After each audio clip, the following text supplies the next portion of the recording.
रिद्धि सिद्धि ज्योतिष केंद्र में आपका हार्दिक स्वागत है। मैं मोहनलाल अग्निहोत्री आज आप लोगों की चर्चा करने वाला हूं साउथ फेसिंग मकान के बारे में।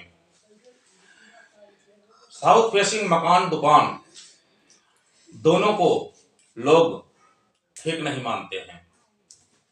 मैं आज यही भ्रम आप लोगों से दूर कर दूंगा। हाँ, होता है, बिल्कुल खराब होता है। 50% बिल्कुल ही खराब होता है। जो उस मकान में रहता है उसको नुकसान ही पहुंचता है। अब जिनका नुकसान नहीं पहुंचता है वो क्या है? देखिए, दक्षिण का कारक हमेशा मंगल होता है। दक्षिण का कारक मंगल है और शनि भी ये पश्चिम का कारक है। और कुंडली में मंगल की भूमिका निर्धारित करती है कि आप साउथ फेसिंग मकान या दुकान में कितना सक्सेस होंगे, कितना बर्बाद होंगे। तो सबसे पहले एक बात आप नोट कर लीजिए कि जिसकी घर में साउथ फेसिंग मकान है उस घर में लड़के 2 ही हों, नहीं तो अगर 3 हुए तो विपदा खड़ी होगी। दूसरी चीज, लड़के 2 हों और जो साउथ फेसिंग मकान या दुकान है, दुकान पे जो बंदा बैठता हो उसकी कुंडली में चौथा घर बहुत मजबूत होना चाहिए।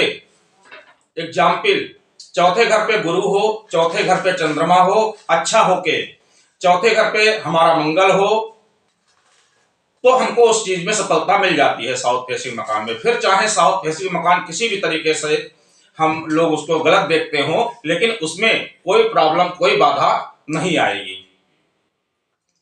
दूसरी चीज कि दुकान में साउथ फेसिंग, और इसी में एक कह दिया गया है कि गौमुख सिंहमुख, इसकी एक अलग चीज होती है।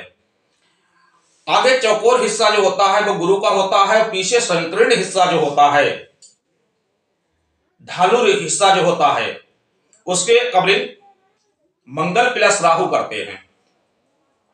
अब अगर दुकान आगे से सिंहमुखी है तो यहां पर तो आपका चौथा घर काम करेगा, और जो पीछे मंगल, पीछे दुकान का हिस्सा है उस पे हमेशा मंगल और राहु कवर होंगे। अब यहां पे क्या है, जब मंगल से राहु लड़ाता है तो बनता है अंगारक योग। ऐसी स्थिति में बहुत से लोगों से प्रैक्टिकल किया, पूछा, और मैं किताबी ज्ञान नहीं बताता हूं, तो पता लगा कि भैया 2 थे, एक एक्सीडेंट में खत्म हो गया या किसी तरीके से अल्पायु में चला गया, और एक जो है वो ठीक से काम कर रहा है। ये साउथ फेसिंग सिंहमुख और गौमुख दुकान के लिए है। यहीं पे एक चीज मैंने देखी है, वो बहुत इंपॉर्टेंट है, आपको बता दें कि साउथ फेसिंग मकान और कहीं मंगल के साथ राहु का कंजंक्शन दुकान पे और दक्षिण मुंह को दुकान है, तो यहां पे 99% मैंने अपना प्रैक्टिकल किया है। वो क्या होता है, हालांकि शास्त्र बताते हैं लेकिन अपना एक शोध अलग होता है कि वो नहीं फलता है। काफी दिन बहुत अच्छा चला, काफी दिन बहुत अच्छा नहीं चला, व्यक्ति असमंजस में पड़ के हालात क्या आ गए कि इसको बेच डालो, क्योंकि राहु हमारे दादा का कारक है, राहु हमारे ससुर का कारक है। अब पता लगा जब तक दादा जिंदा हैं, जब तक ससुर जिंदा हैं, तब तक तो कारोबार बहुत अच्छा चला। दोनों लोगों को एक्सपायर होने के बाद यही कारोबार हमको माइनस पॉइंट दे रहा है। जब माइनस हो रहा है तब हम बड़ा भयभीत होते हैं। तो ये एक्चुअली में होनी होती है। फिर शख्स सोचता है कि इस दुकान को या इस मकान को बेच दो, वो बेचते हैं। बेचने के बाद में जो उससे पैसा होता है, तो पता लगा कि आधे पैसों में काम में लगा के आधे पैसे उसके शेष बच जाते हैं, और उन्हीं से दुकान लेके व्यक्ति अपना सेटलमेंट कर लेता है किसी और मुख के, यानी कि साउथ फेसिंग ना होके पूर्व, दक्षिण, उत्तर, इस मुख। ये प्रैक्टिकल है। और इन सबको समझने के लिए और जानने के लिए बहुत जरूरी होता है कि हमारी दुकान या हमारे मकान जो रह रहे हैं उसका हम आपको बता ही चुके हैं। लिहाजा दुकान पे फोकस बार बार इसलिए डाल रहे हैं कि वो व्यक्ति का कारोबार होता है। कहीं वहां पे अंगारक योग है, कहीं वहां पे गुरु के साथ राहु गुरु चांडाल योग है, कहीं फिर वहीं पे चंद्र केतु है, कहीं पे पता लगा कि मंगल केतु है, और पता लगा ये ग्रह नीच के हैं, तो प्रॉब्लम बहुत खड़ी हो जाती है। फिर ऐसी स्थिति में जानना चाहिए कि कारोबार किनके नाम से करें। अब उसकी कुंडली का एनालिसिस किया जाता है कि इसका चौथा घर बलवान है या नहीं है।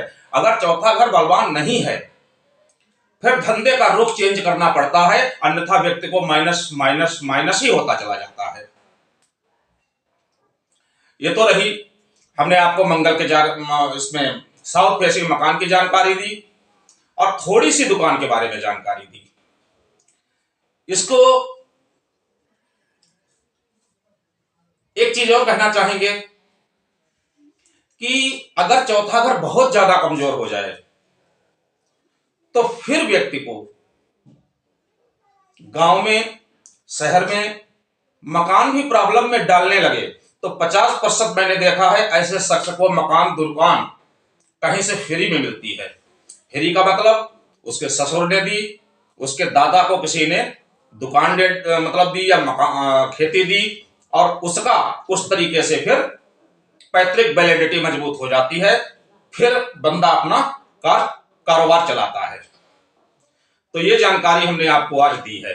मैं बार बार एक चीज कह रहा हूं, मंगल केतु मंगल राहु, बृहस्पति केतु बृहस्पति राहु,